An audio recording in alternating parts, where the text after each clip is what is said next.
오늘 저와 여러분이 함께 읽고 듣고 나눌 하나님의 말씀은 구약성경 창세기 13장 1절부터 4절까지 말씀입니다. 이 말씀을 저와 여러분이 한 절씩 번갈아 가면서 읽고 마지막 4절 말씀만 한 목소리로 읽도록 하겠습니다. 하나님의 말씀을 들으십시오. 13장 1절.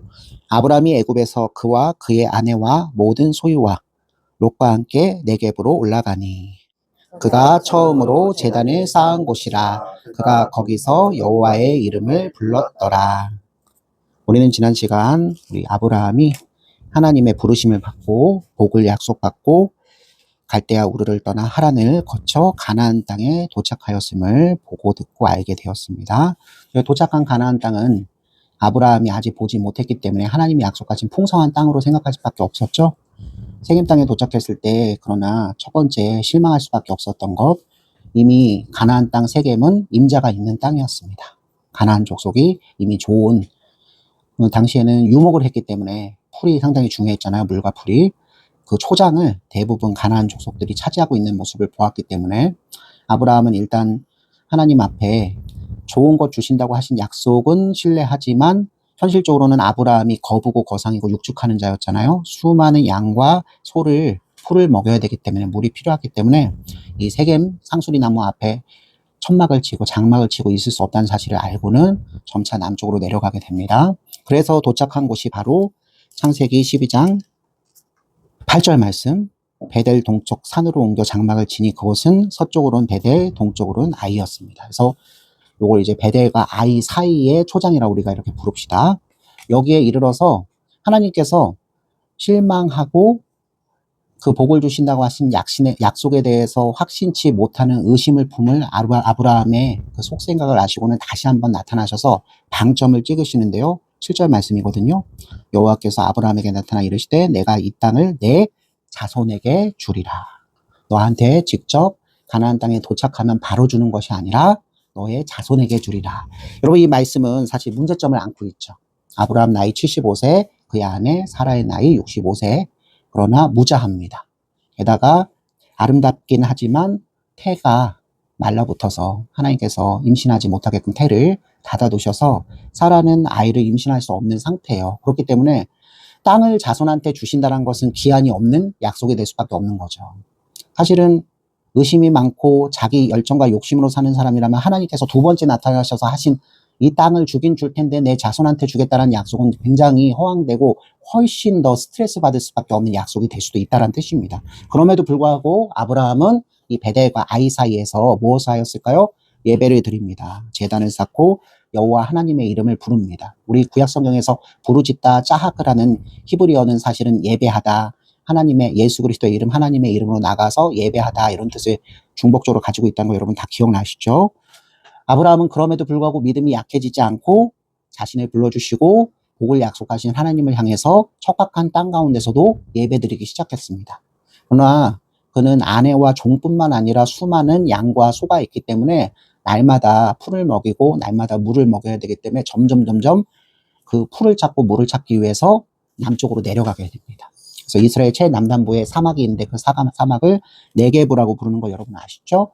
네게브까지 갔는데 우리 9절 말씀이었어요. 점점 남방으로 내려갔는데 큰 문제가 생겨납니다. 이미 짐작은 했어요. 척박하고 비도 잘 오지 않는 땅 가운데 풀은 이미 지나가면서 모든 목적들이 다 뜯어먹었기 때문에 몇 달이 지난 후에야 다시 자라날 수 있거든요. 그래서 북쪽에서 남쪽으로 쑥 내려오면서 풀이 한꺼번에 싹 다 사라지는 상황을 맞이하는 거예요. 점점 어떻게 될 수밖에 없다. 남쪽으로 내려갈 수밖에 없어요. 북쪽으로 올라가봤자 자기들이 뜯어먹은 풀밖에 없어. 흔적밖에 없으니까요. 한동안에는 북쪽으로 올라가지 못하는 겁니다. 여러분, 이 사항을 좀 이해하셔야 된다고 지난 시간에도 말씀드렸죠. 마냥 믿음이 없어서 하나님의 약속하신 것을 그죠? 가볍게 여기고 자신의 현실만 보면서 목양의 문제를 해결하기 위해서 마냥 아브라함이 내려온 것만은 아니다. 여러분, 우리 하나님의 백성들도 우리 삶을 살아갈 때 우리는 하나님이 아니에요. 그렇기 때문에 우리가 처해 있는 환경을 우리가 개선할 수는 없어요. 여러분, 과학과 기술과 문명을 통해서 방비도 할 수 있지만 근본적으로는 방비할 수 없어요. 우리는 하나님이 아니라 사람이기 때문에 그 특수한 환경 속에 내몰리면서 배워야 될 것이 있단 말씀입니다. 하나님은 믿음의 사람 성도들을 정금과 같이 나와 하나님만 바라보게 하시기 위해서 특별히 무엇을? 믿음의 시험을 하십니다. 그 믿음의 시험을 위해서 지금 아브라함이 바로 목축대를 먹이기 위해서 점점 밑으로 내려가는 상황.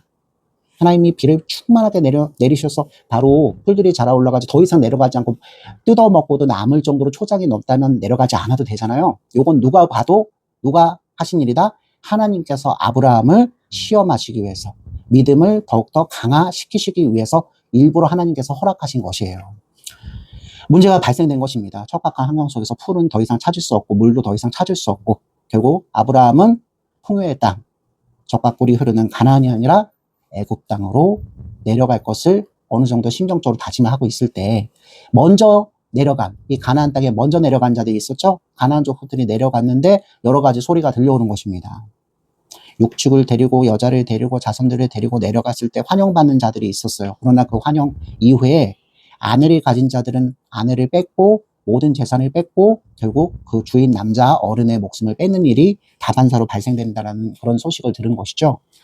여기서 사실은 아브라함은 하나님께서 가나안 땅을 주시고 그 가나안 땅 가운데 여자의 후손을 보내주신다는 그 약속을 믿고 여기에서 포지션, 그 자리를 든든히 지킬 수도 있는 것이었지만 일단은 내려가기로 합니다. 믿음을 지킬 수 있을 거라 생각해서 내려가긴 합니다. 그런데 한 가지 문제가 있었죠. 아까 그 먼저 내려간 사람들이 전달한 그 사실, 여자도 뺏고 재산도 뺏고 남자는 죽인다라는 그 말을 듣고는 두려워지기 시작했습니다. 자신도 만만치 않게 육축이 많았고 하인들이 많았고 그리고 아름다운 아내마저 있었기 때문에, 그러면 애굽 땅에 가서 살기 위해서는 하나님 앞에 기도하는 방법도 있지만 사실 어떻게 하는 방법? 일반적으로 당시 내에 그 문제를 해결할 수 있는 일반적인 방법을 사용할 수도 있는 것이잖아요.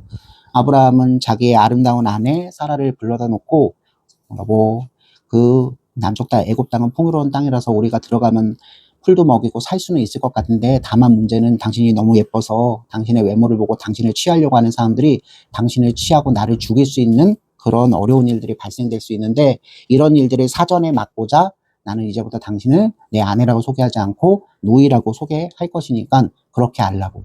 여러분, 이게 왜 큰 문제점이죠? 하나님은 믿음에 시험하기 위해서 아브라함을 어디로? 남쪽 땅으로 인도하셨고 애굽 땅에 도착하시게 한 건 맞아요. 그럼 여기에서 어떤 방법을 사용해야 되죠? 하나님을 믿으면 하나님께서 무엇? 땅을 주실 뿐만 아니라 자손을 주시고 나라를 이루게 하시고 그 나라가 거룩한 제사장, 그 국민이 거룩한 제사장 국가와 백성이 되어서 이 땅에 있는 모든 하나님을 떠난 이방인 국가들과 그 백성들을 다 구원하는데 선한 도구로 사용하실까 하는 그 믿음을 충만히 가지고 있으면 일단 자신한테는 자식이 없잖아요. 그러면 굉장히 중요한 거예요. 아까 전에 제가 시간을 투자해서 7절과 8절, 창세기 12장 7절과 8절 말씀, 땅을 주긴 줄 텐데 내 자손한테 주겠다. 그러면 아브라함은 아직 자기가 자식이 없기 때문에 자식을 낳게 할 수 있는 유일한 통로되는 누구?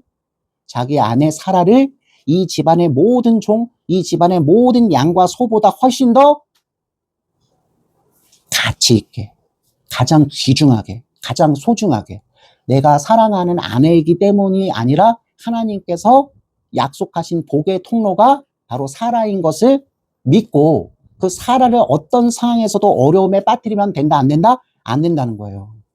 지금도 중곤동에 가면 거상 거부인 사람들이 손님을 초대하고 음식을 나눠주고 몇 밤 며칠을 무료로 숙식하게 할 뿐만 아니라 자신이 법적으로 허락받은 8명까지 처를 둘 수 있으니까요. 처 중 1명을 그 손님에게 시중되게끔 음식 시중뿐만 아니라 여러 가지 시중 그리고 밤에 시중까지 들 수 있게끔 그렇게 하는 그런 음란한 문화가 아직까지 있다고 합니다. 당시 중곤동에서는 이게 최고의 손님 대접이었거든요. 아브라함은 어떤 가치관을 가지고 있다? 아직 완전한 하나님 나라의 가치관을 가지고 있지 못하다는 것이죠. 여러분, 하나님께서 왜 기근을 통해서 아브라함을 애굽 땅까지 인도하셨는지 여러분 이제 아셨죠? 이거 상당히 중요한 문제예요. 얘야, 내가 너한테 땅도 주고 자손도 주고 민족도 이루고 나라도 이루고 복의 근원 자체 가장 유명한 자여서 내가 너와 함께해서 임마누엘에서 너를 저주하는 자는 저주를 받고 너를 축복한 자는 축복을 받게 하는 예수님의 조상되게 하는 일을 할 텐데 너한테 지금 제일 큰 문제가 뭐니? 자손이 없다는 거잖아. 네 아내 사라는 무려 40년, 50년 이상을 불임으로 지내고 있어. 그러면 내가 약속을 성취해 준다는 것은 사라의 몸을 통해서 자손을 준다는 건데 네가 감히 중군동 일대의 여러 가진 자, 배운 자, 권세를 가진 자처럼 아내를 가지고 손님을 접대하고 아내를 가지고 부유하게 되고 아내를 가지고 더욱더 행세하는 일을 하나님 나라 백성으로서 할 수 있느냐 없느냐? 없다라는 것을 가르쳐 주시기 위해서. 이건 굉장히 중요한 일이에요.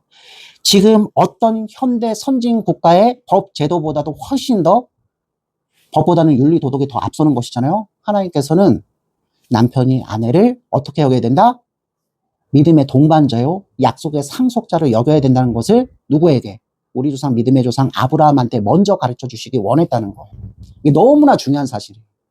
지금 하나님께서 남자와 여자 각각 다른 가정에서 자랐지만 하나님께서 그 부모를 떠나서 한 몸을 이루어 가정을 이루게 한 부부는요, 아브라함과 사라와 마찬가지로 무엇? 하나님의 믿음을 함께 받고 약속을 함께 받는 약속과 믿음의 상속자라는 사실을 여러분 꼭 기억하시기를 주님의 이름으로 축원합니다. 그러니 가능하면 주님의 일, 복음 전하는 일 위해서 독처하는 것, 하나님께서 처녀와 총각으로 지내게 하시는 것 외에는 나머지 모든 분들은 가능하면 하나님께서 찾아주시고 보내주시고 앞에 세워주시는 이 세상에 하나밖에 없는 뼈 중에 뼈, 살 중에 살인 그 아내와 그 남편을 만나시기를 여러분 아직 결혼하지 못한 분들은 소원하시면서 기도하셔야 되고, 이미 결혼하신 분들은 하나님 앞에 기뻐하며 감사해야 되고 회개할 점이 더 많을 거예요.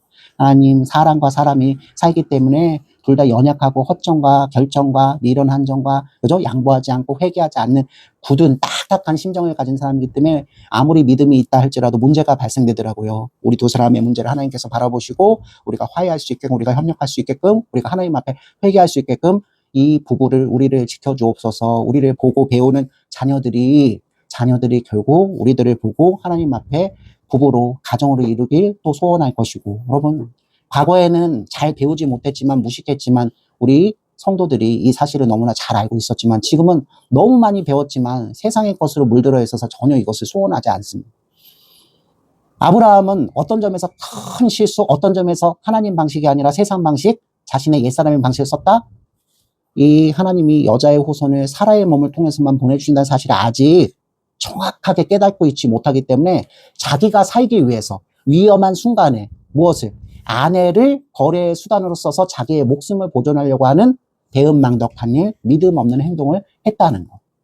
여러분, 하나님께서는 충분히 아브라함과 무엇을 파괴할 수 있다? 계약을 파괴하실 수 있어요.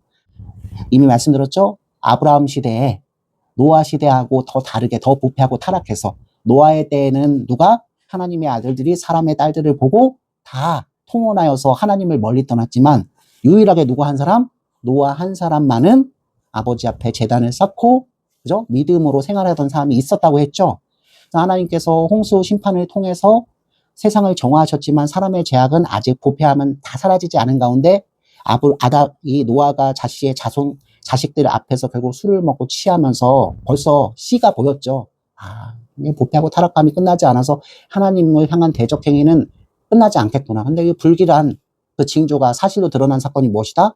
시날 땅, 바벨 땅에 셈과 함과 야벳 족속 모두가 모이는 곳이었기 때문에 특별히 셈족이 더더욱 무엇? 하나님이 명령하신 그 명령을 완전히 반대해서 세상으로 나아가서 번성하고 흩어지는 것이 아니라 자신들이 성을 쌓고 여기에 집중해서 살면서 하나님의 그 높은 그 지위에 도전하면서 탑을 쌓고 성곽을 쌓으면서 범죄했던 거 기억나시죠? 여러분 너무 길게 얘기했지만 그나마 노아의 때는 노아 한 사람이 있었지만 이 셈과 함과 야벳으로 이어진 두 번째 재창조의 시대에는 믿는 자가 아무도 없었습니다. 다 자기 멋대로 생각하고 자기 식견대로 우상을 만들어서 섬겼어요. 심지어는 누구마저도 데라의 가문 아브람마저도 말입니다.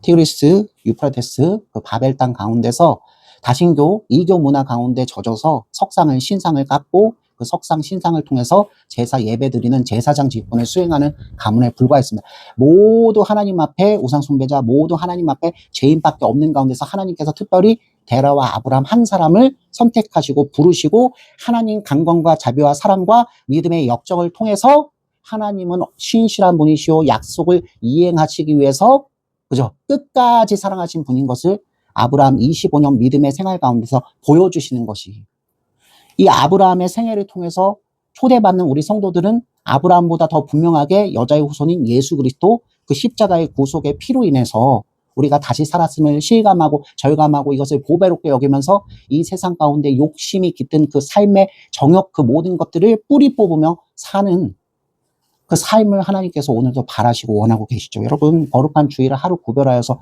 날을 정하고 시간을 정해서 이렇게 예배 드리는 것은 사실 그 마음의 동기, 그 믿음의 동기, 그 마음이 바탕이 돼야 어떻게 한다? 다른 더 중요한 것들, 현재 내 시각과 현재 입장에서 보면 우선순위인 것들이 정리되며 예배의 자리로 나설 수 있게 되는 것 아니겠습니까?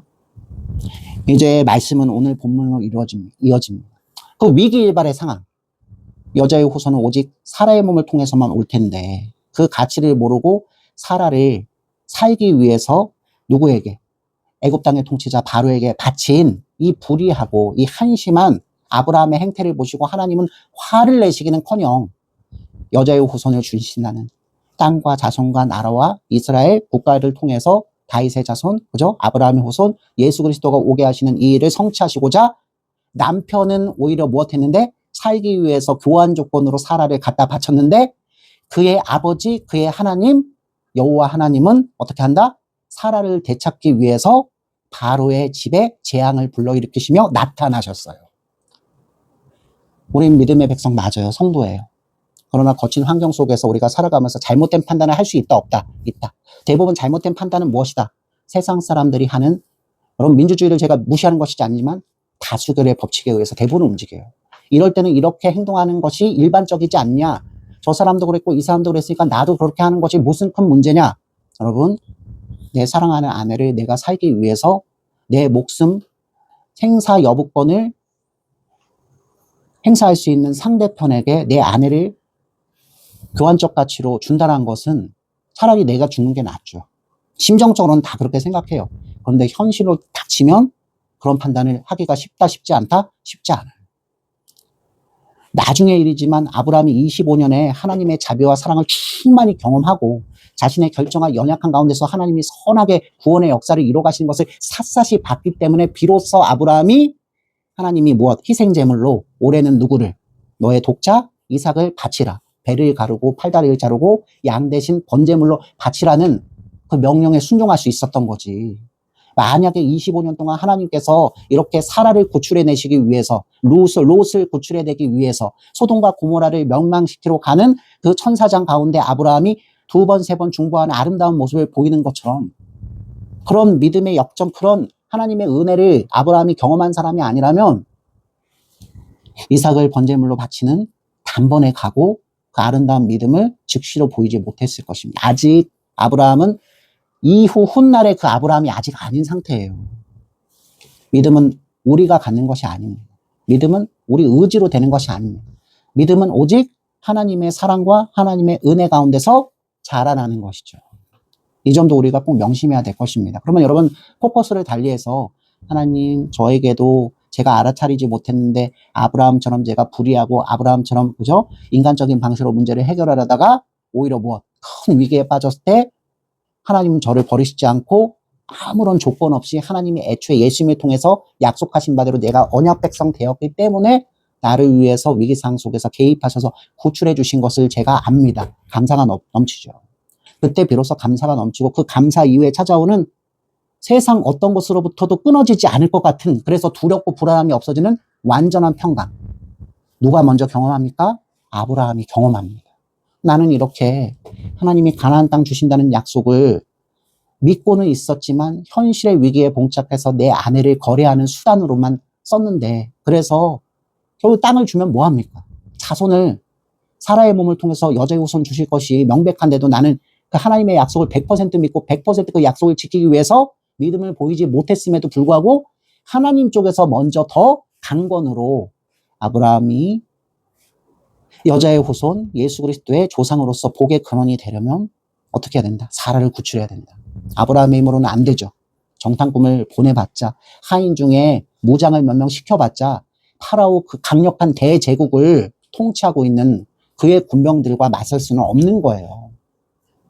사람이 어찌하지 못할 때 하나님께서 바로의 집안에 무엇으로? 재앙을 불러일으키셔서 술사들을 통해서 문제의 원인이 사라 때문이고 사라의 하나님 여호와 때문인 것을 알아차리게 하셔서 바로가 두려움에 떨면서 탓하기는커녕 왜 말하지 않았어? 자칫하면 너의 하나님, 사라의 하나님, 아브라의 하나님 여호와라고 하는 자한테 나뿐만 아니라 우리나라 전체가 벌받아 죽을 뻔했잖아. 이미 너한테 준 소와 은과 금 모두 그대로 가지고 조용히 나가. 아브라함은 하나님 앞에 감사할 것이죠. 너무 감사. 나는 이렇게 비루하고 하나님 앞에 신의를 지키지 못하고 내 아내, 지금 우리 여성분들이 이게 붕괴해야 될 일이잖아요. 위기상황에 빠졌다고 해서 감히 나를 팔아넘겨 나를 다른 남자 품에 안기게 해? 있을 수 없는 일이잖아요. 오늘날도 그런데 이런 일은 비일비재해요. 출세할 수 있는 기회가 있어가지고 자기 아름다운 아내에 관심 있어 하는 사장님의 비율을 맞춰주기 위해서 못된 짓을 하는 사람들이 사실 실제로 많아요. 사장님이, 부장님이 나를 탐탁치 않아 하는데 내 아내를 마음에 두고 있기 때문에 나를 봐준다는 사실을 눈치챌 때 여러분 마음속에서 심정적으로는 절대 그러면 안 되는데 아내한테 부탁하게 되죠. 여보, 당신이 전화 한 통 해주면, 당신이 이번에 모임에 직접 한번 나와서 부장님, 사장님한테 좋은 말도 해주고 술도 한번 따라주면 내가 위기를 벗어날 수 있을 것 같아. 이런 못된, 못난 모습으로 살아갈 수밖에 없는 것이 아직 믿음 없는 우리의 실제 모습이잖아요. 어쨌든 아브라함은 아주 큰 깨달음, 아주 큰 교훈을 얻었습니다. 어디에서? 이집트 땅, 애굽 땅에서. 이거 접근부터 잘했어야 돼요. 어떤 분들은 이집트에 내려간 것 자체부터 벌써 믿음이 없는 행동이다. 근데 저는 그렇게 얘기하지 않았습니다. 수많은 양과 소를 먹이고 마시게 하기 위해서 목초지를 계속 수색해야 되는, 하나님은 정착할 땅으로 가나안을 약속했지만 이미 사는 거주민이 있고 이미 선점한 땅이기 때문에 그 땅이 더 이상 없기 때문에 내려가는데 기근까지 만났을 때 인간은 어쩔 수 없는 거예요. 하나님은 이것을 저주하신 분이 아니죠. 다 헤아리시고 어디까지도 따라가신다? 잠깐 약속의 땅이 아닌 다른 곳까지도 하나님 따라가세요. 제가 룻기 얘기도 계속 하잖아요. 이스라엘 땅에 흉년이 들었을 때 요단강 동편에 있던 모압 땅으로 엘리멜렉의 집안 사람들이 이주하는 거 있을 수 있습니다. 아브라함도 지금 이민자 이주민이기 때문에 이민자 이주민이 낯선 땅에서 겪는 여러 가지 어려운 환경 자체가 곧 불의한 것을 의미하지는 않는다는 것을 여러분 꼭 기억하세요. 어쨌든 아브라함과 사라와 여종과 육축들은 여기에 들어올 때는 어땠죠? 두려워했었잖아요. 걱정했었잖아요. 그리고 하나님의 약속보다는 현실의 문제에 더 잠식될 수밖에 없었잖아요. 그런데 오히려 자신의 불의한 결정으로 아내를 교환 가치로 쓴 이때 하나님께서 은혜로 개입하셔서 본인들을 구출하시는 장면을 보고 아브라함은 하나님을 더욱더 신뢰하고 하나님을 더욱더 사랑할 수 있게 된 것입니다. 그래서 오늘 13장 1절처럼 아브라함이 애굽에서 그와 그의 아내와 모든 소유와 롯과 함께 네겝으로, 지금 현재 가나안 땅, 이스라엘 땅 최남단으로서 사막 지역을 얘기한다 그랬죠. 다시 이집트 땅에서 어떻게 한다? 북진하는 거죠. 소와 양떼들이 세월이 꽤 지났기 때문에, 그죠? 아주 드물게 있었을 거예요. 하루에 수색 20km, 30km 해서 겨우겨우 발견했을 거예요. 하루에 고 20, 30km 계속 목동들을 앞세우고 수색하면서 겨우 발견할 수 있게 하시는 하나님 감사했을 거예요. 그 경험을 날마다 하루하루씩 하면서 조금씩 북진하여서 어디까지 왔다? 네겝 땅까지 온 겁니다. 그리고 여기서 풀을 먹이고 물을 먹이고 조금 더 위로 올라갔을 때 만나게 되는 땅이 어디입니까? 여러분 그 땅입니다. 하나님이 두 번째 나타나셔서 이 땅 가나안을 내 자손에게 주리라 하고 이동했던 베델과 아이 사이 그곳으로 돌아옵니다. 굉장히 의미가 있죠? 여러분 아브라함이 애굽 땅에서 공고함을 경험했지만 하나님의 구출하신 구원하심이 무엇인지를 또한 깨달았잖아요. 이때 아브라함이 우리처럼 부패하고 타락한 성경을 가지고 있었다면 세 가지 선택을 할 수 있어요. 첫 번째는 어떤 선택할 수 있다? 내가 이런 여호와 하나님을 따라다니다간 어떻게 될 것 같다? 생명이 단축될 것 같다. 확실히 보장된 것도 아니고 이거는 계속해서 어드벤처 모험을 해야 되는 생활을 해야 되는데 저 같은 성경을 가진 사람이 그래서 뒤로 후퇴하거든요. 이 여호와 하나님의 말씀만 믿고 따라가다간 평강하기는커녕 날마다 괴로운데 겨우 먹고 살 수만 있을 것 같다. 이런 큰 은혜를 경험했음에도 불구하고 앞으로 펼쳐질 일들이 훨씬 더 무섭고 두렵게 느껴질 수 있는 것도 사실이잖아요. 그래서 어떤 결정을 할 수 있다 여러분? 본래 자신이 평강, 평화 그리고 안락하고 대우받고 살았던 어디로 돌아가는 일? 갈대아 우르 내지는 하란 땅으로 돌아가는 일을 할 수가 있죠. 한마디로 무엇? 하나님과의 약속 맺은 것을 파기하고 다시 옛사람의 성정대로 돌아가는 그 방법을 택할 수도 있어요. 한동안 우리 구주 예수 그리스도 구원하심의 은혜를 받고 교회에 출석하는 성도들 중에 삶 가운데서 자신의 현실의 문제를 부딪혀서 하나님의 방식이 아닌 다른 방식으로 그 문제를 씨름하다가 하나님의 개입하심에 은혜를 받았음에도 불구하고 그 하나님을 쫓아가는 것은 너무나 힘들고 어렵고 사람의 힘으로 결정지을 못되기 때문에 나는 이제 정리하고 내 원래 옛날의 삶의 보금자리로 돌아가겠다고 하는 마음을 품는 자들이 있다는 것이죠. 실제로 있어요. 이런 첫 번째 결정을 하면 겉으로 보기는 어떻게 해요? 자신이 원래 살던 땅이니까는 권세도 있고 명예도 있고 옛날에 자치도 있으니까 그곳에 가서 자리 잡는 것이 쉬울 수는 있겠죠. 그러나 이미 수많은 정세 변화가 그 땅 가운데서도 있을 수 있고요. 다시는 토박이 대우를 받지 못하는 이방인 대우를 받는 삶을 살 수 있는 가능성은 훨씬 더 많아요. 어쨌든 아브라함은 이 선택은 하지 않았습니다. 두 번째 선택은 어떤 선택할 수 있을까요? 내가 이곳에서 이렇게 불민한 일을 했음에도 불구하고 여호와 하나님께서 나를 구원하여 주셨는데 내가 못하러 풀한떼기 내지 않고 주인이 이미 있는 땅인 가나안으로 돌아가겠는가 하고 엉덩이가 무거워서 어디에 주저앉을 수 있다?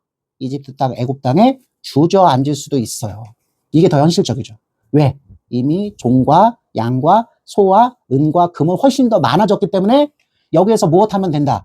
장사하고 육축하고 거래하고 그죠? 사기치면 현실적으로 먹고 사는 일에 걱정할 이유가 전혀 없으니까 이집트 땅에 남는 것도 전혀 나쁘지 않단 말이에요.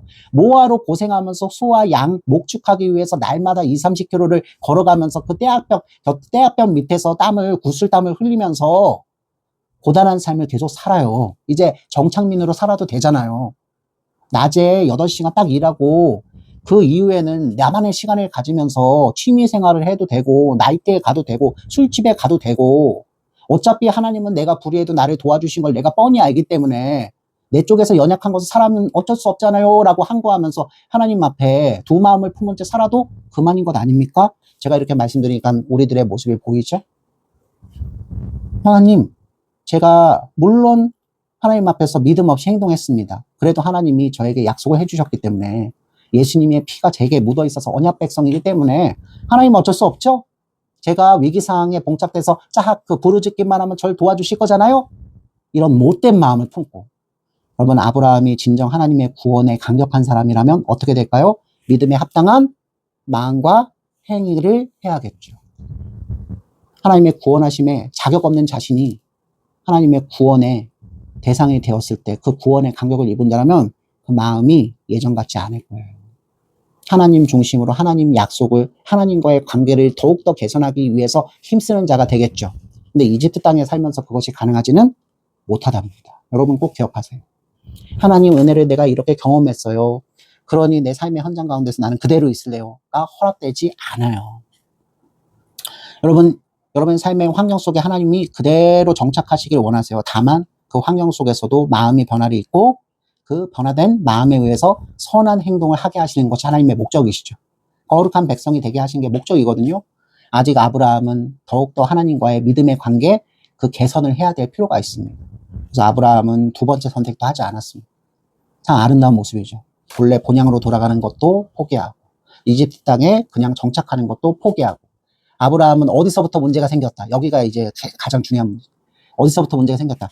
하나님은 나에게 가나안 땅을 주시고 자손을 주시고 그 자손은 모든 이방인들에게 복을 주는 근원, 그래서 내가 그 자손 때문에 복의 근원, 믿음의 조상으로 여김을 받는 유명한 자가 되게 하신다고 하신 그 약속을 내가 끝까지 붙들었어야 되는데 무엇을 겪으면서 목초지가 없고 이미 거주하는 사람이 있고 옮겨가는 곳마다 기근이 심각하여서 거기에 더 있지 못하는 상황.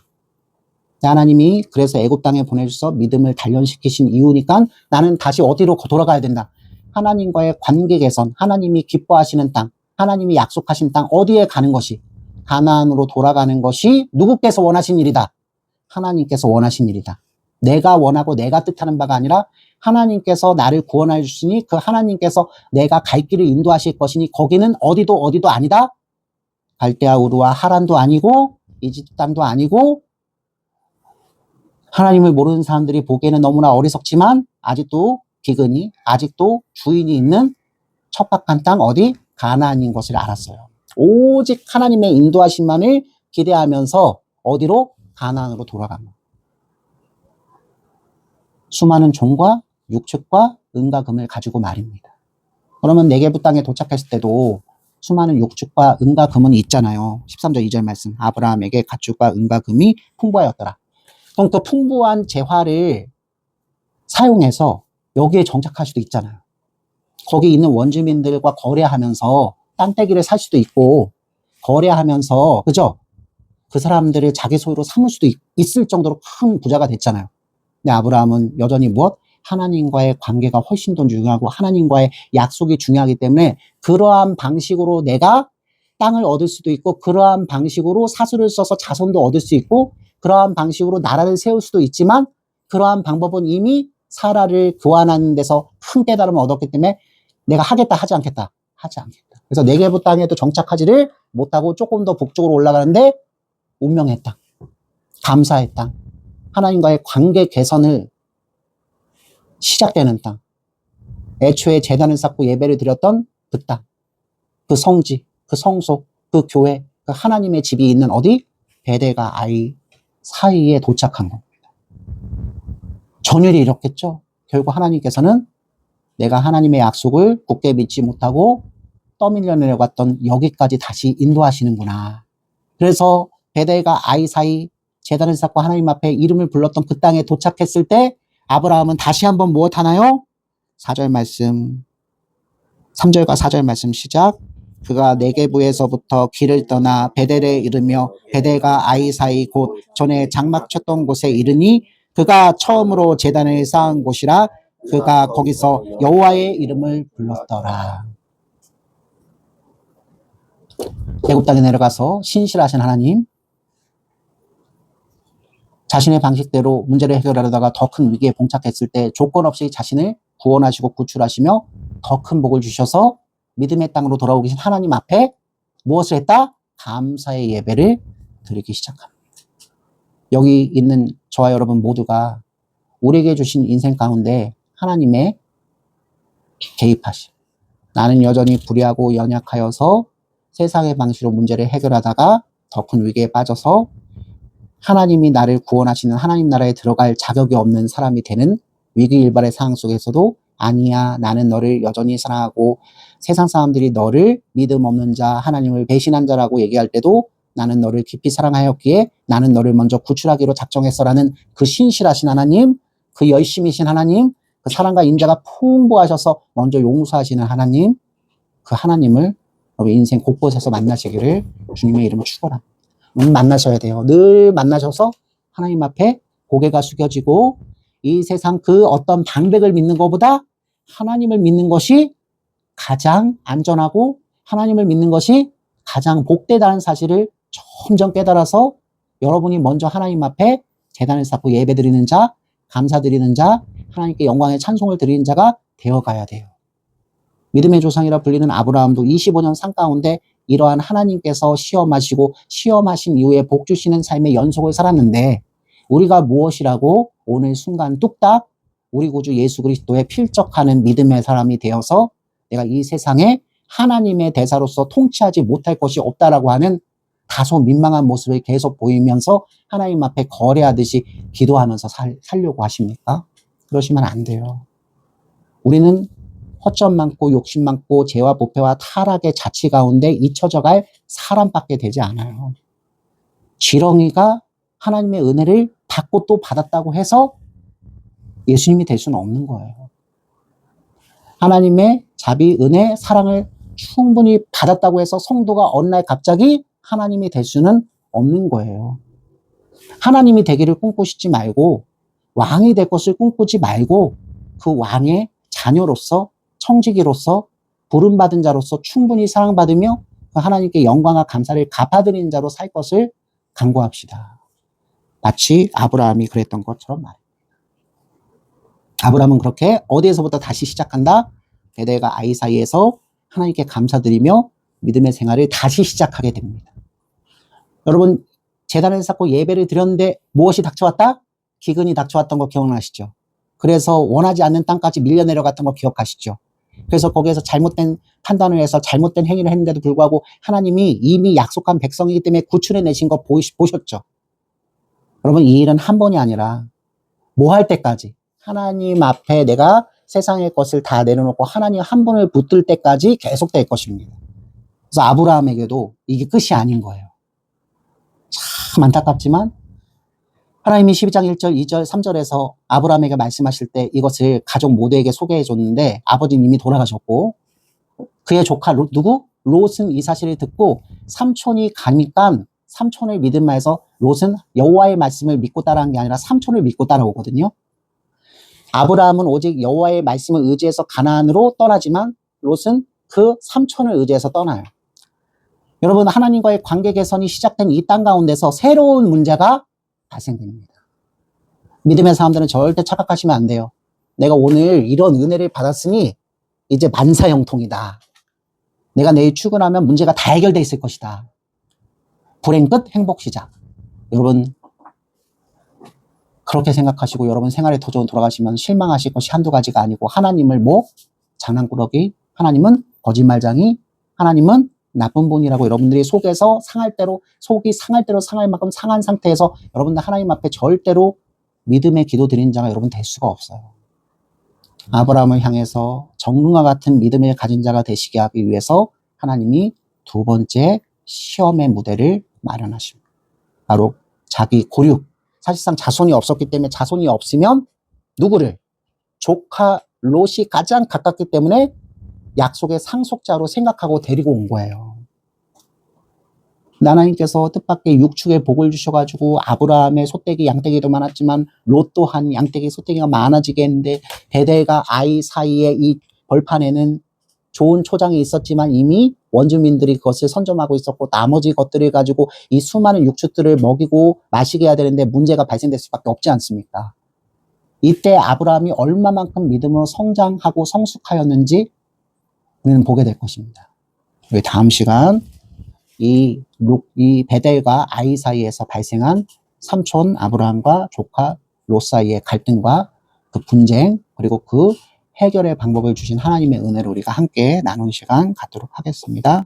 모든 원수의 워싸도 아무 근심 없도다.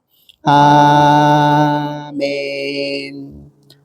이제는 우리 주 예수 그리스도의 은혜와 하나님의 높고도 진실하신 사랑하심과 성령 하나님의 내주하심과 조명하심과 충만하여 주심이 오늘 말씀을 듣고 저 불의한 아브라함 가운데 약속하심을 지키시기 위해 사랑에 임재하신 그 하나님처럼 그 하나님의 사랑을 믿고 이제 우리 삶의 현장 가운데서 실수하고 비루하고 넘어지나 여전히 하나님의 은혜에 감사할 줄 알고 하나님 앞에 모든 것을 바쳐드리기 원하는 마음을 갖게 될 우리 성도들 머리 위에 그들의 일주일의 삶 가운데 이제로부터 영원까지 항상 함께 계실지어다. 아멘. 아멘.